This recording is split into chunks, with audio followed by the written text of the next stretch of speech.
Camerounaises, Camerounais, mes chers compatriotes, je ne m'adresse pas habituellement à vous à la veille de notre fête nationale. Elle est traditionnellement l'occasion de célébrer dans la joie notre unité nationale ainsi que les valeurs de notre République et de notre démocratie. Aujourd'hui, le contexte est différent.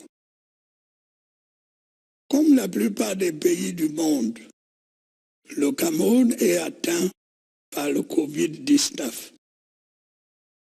Notre système de santé est mobilisé pour combattre cette grave maladie. Diverses dispositions annoncées par le Premier ministre ont été prises pour freiner la propagation. Il est impératif que les consignes qui ont été données, port de masque, distanciation physique, lavage fréquent des mains, soient scrupuleusement respectées.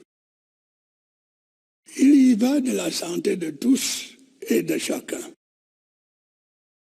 Dans ces conditions, il n'était pas possible que les festivités qui marquent notre fête nationale soient maintenues, en raison des rassemblements que cela implique.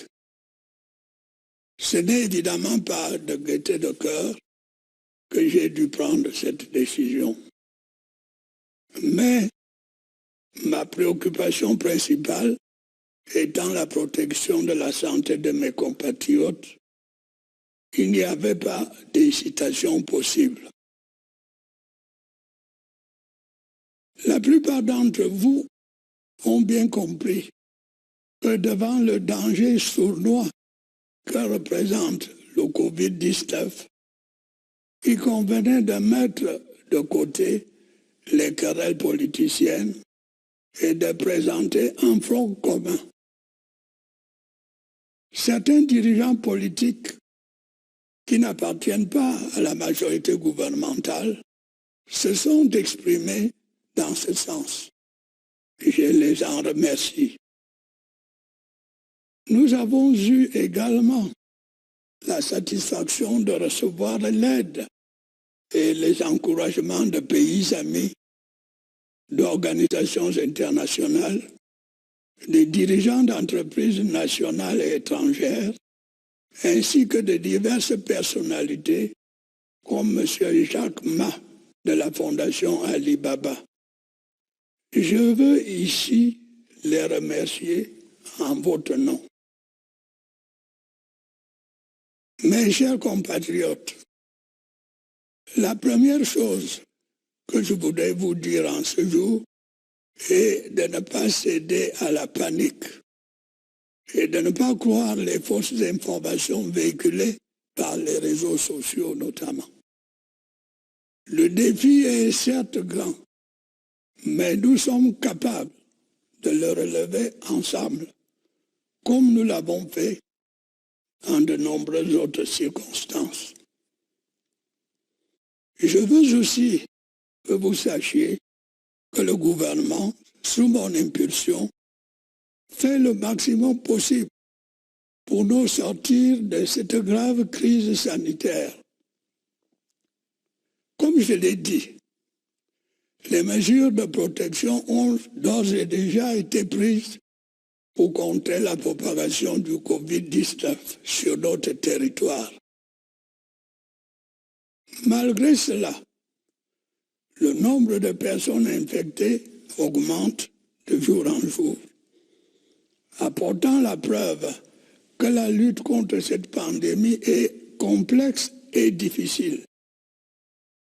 J'invite donc chacun de vous à s'y impliquer personnellement. Il est essentiel que les mesures qui ont été indiquées soient absolument respectées par chacun de nous. C'est une des conditions de la victoire que nous voulons tous remporter contre ce virus. J'invite particulièrement tous les responsables politiques, tous les hommes de religion, tous les leaders d'opinion, tous les responsables d'associations, tous les chefs traditionnels et tous les corps constitués à continuer à s'investir pleinement dans ce combat contre le Covid-19. Bien entendu, tout ceci dans le cadre fixé par le gouvernement et dans le respect des lois et règlements de la République. Mes chers compatriotes, sans plus attendre, je voudrais m'associer à la douleur des familles qui ont perdu leurs proches des suites de cette terrible maladie. J'adresse mes encouragements aux malades encore hospitalisés dans nos formations sanitaires et leur souhaite un prompt rétablissement. Je demande par ailleurs aux personnes testées positives de respecter scrupuleusement les règles de confinement. Je tiens également à saluer l'extrême courage du corps médical camerounais et de ceux qui l'assistent. Avec les moyens qui sont les nôtres, ils font le maximum pour soigner les personnes infectées. En effet, ils ne baissent pas les bras face à la gravité de l'infection au Covid-19. La nation, par ma voix, les en félicite et les encourage à persévérer dans cette voie. Comme vous le savez, depuis l'apparition de cette pandémie dans notre pays, à côté des mesures de protection dont j'ai déjà parlé, un fonds spécial de solidarité nationale pour la lutte contre le coronavirus a été mis en place. J'ai pris des dispositions pour que, dans la limite de nos moyens présents, il soit alimenté dans un premier temps à hauteur d'1 milliard de francs CFA. En fonction de l'évolution des besoins sur le terrain, des ressources nouvelles pourraient y être apportées. C'est pour moi le lieu de féliciter les concitoyens qui ont déjà versé des contributions. J'invite ceux qui le peuvent à en faire autant. La solidarité nationale l'exige.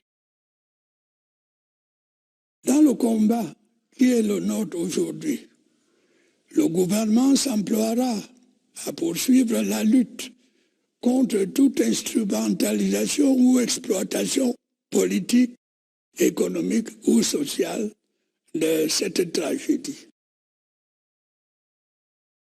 Mes chers compatriotes, je voudrais maintenant appeler votre attention sur les conséquences économiques de cette crise sanitaire. Nous nous trouvons aujourd'hui en face de nouveaux défis liés à la forte baisse des places boursières, à la chute des cours des matières premières et à un fort ralentissement imprévu de nos échanges commerciaux.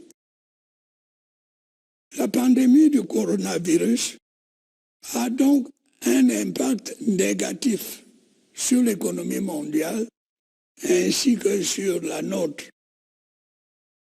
Il nous faudra bien sûr retrouver plus tard le chemin de la croissance tout en veillant à ce que pendant cette période d'incertitude et de difficulté, les emplois soient préservés dans la mesure du possible. J'invite le gouvernement à continuer à se mobiliser comme il l'a fait depuis le début de cette crise sanitaire. Dans un contexte social inédit, il devra en particulier se montrer ingénieux et inventif pour maintenir nos équilibres financiers, contenir le taux d'inflation, assurer la continuité du service public, notamment dans le secteur éducatif, et réguler l'activité économique de manière à sauvegarder la stabilité et la paix sociale. Sur le plan sanitaire, malgré la progression des cas détectés positifs au coronavirus, la situation reste maîtrisable. Nous n'épargnerons donc aucun effort pour limiter la propagation du virus et réduire le taux de mortalité induit par cette pandémie. La crise sanitaire mondiale due au coronavirus va sans doute provoquer un tournant dans le fonctionnement de notre société. Elle exige dès à présent de poursuivre le renforcement de nos structures sanitaires, de densifier notre offre de soins et surtout de remettre à jour certains de nos projets et programmes de développement. D'autre part, devant l'épreuve, notre système de santé devra se montrer encore plus efficace. Les autres pathologies qui affectent tout autant les Camerounais ne doivent pas être négligées. Il doit en être de même du programme habituel de vaccination. C'est pourquoi des centres spécialisés de prise en charge des malades du Covid-19 ont été aménagés à Yaoundé et à Douala. D'autres sont en voie de l'être dans les chefs-lieux de région et de département. Mes chers compatriotes, avant de conclure, j'estime nécessaire de revenir quelques instants sur les mesures de protection mises en œuvre pour enrayer la propagation du coronavirus. La plupart sont déjà appliquées et contribuent certainement à ralentir la diffusion de la pandémie. Mais, en considération de l'évolution de la situation sanitaire et des effets du Covid-19 sur notre vie économique et sociale, un certain réajustement devenait indispensable. J'ai alors instruit le Premier ministre, qui s'était déjà exprimé à 2 reprises sur ce sujet, de reprendre la parole pour annoncer de nouvelles mesures et en adapter d'autres déjà en application. Ce qu'il a fait le 30 avril avec toute la clarté nécessaire. Sans revenir sur le détail des 19 mesures édictées à la fin du mois dernier, je voudrais en préciser l'esprit. Il s'agissait essentiellement d'atténuer l'impact de la pandémie sur l'économie nationale et sur la vie des ménages les plus fragiles. En tirant les leçons encourageantes de notre stratégie de riposte contre le Covid-19, il a été possible de prendre des mesures d'assouplissement et de soutien au bénéfice des secteurs économiques concernés et des personnes les plus touchées par la pandémie. Ces mesures visent notamment à faciliter la vie sociale et les déplacements des individus, à suspendre le versement de certains impôts, taxes et cotisations, à soutenir les entreprises en difficulté et à relever le niveau des allocations familiales et de certaines pensions. Il va de soi que ces assouplissements ne nous dispensent pas d'observer les gestes barrières visant à limiter la propagation de la pandémie, et en particulier le port du masque dans l'espace public, ainsi que l'interdiction des rassemblements. Je demande donc aux Camerounaises et aux Camerounais de faire confiance au pouvoir public. Le gouvernement est pleinement conscient de la gravité de la situation et est prêt à prendre toutes les mesures nécessaires. Déjà, je peux affirmer ceci. Dès qu'un traitement sera disponible, le nécessaire sera fait pour le mettre à la disposition de nos concitoyens. Avant cela, le port du masque dans l'espace public restera obligatoire jusqu'à nouvel ordre. À cet effet, l'industrie locale doit continuer à s'investir dans la fabrication des masques et des gels hydroalcooliques, dans le strict respect des normes prescrites par le gouvernement et l'OMS. Je sais pouvoir compter une fois de plus sur votre patriotisme, votre sens des responsabilités et votre courage pour qu'ensemble, nous parvenions à vaincre ce fléau qui touche la planète entière.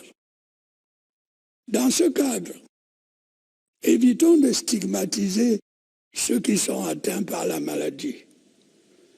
Chacun doit se sentir concerné et apporter sa contribution au combat contre la propagation de ce virus.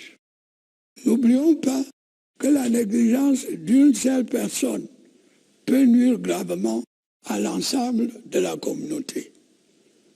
Ne baissons donc pas la garde. Camerounaises, Camerounais, mes chers compatriotes, vous l'aurez compris, il nous faudra beaucoup d'efforts pour mener la lutte contre le Covid-19, qui peut devenir une menace à la stabilité de nos États. Dans cette période difficile, nous devons rester un peuple uni, solidaire et discipliné.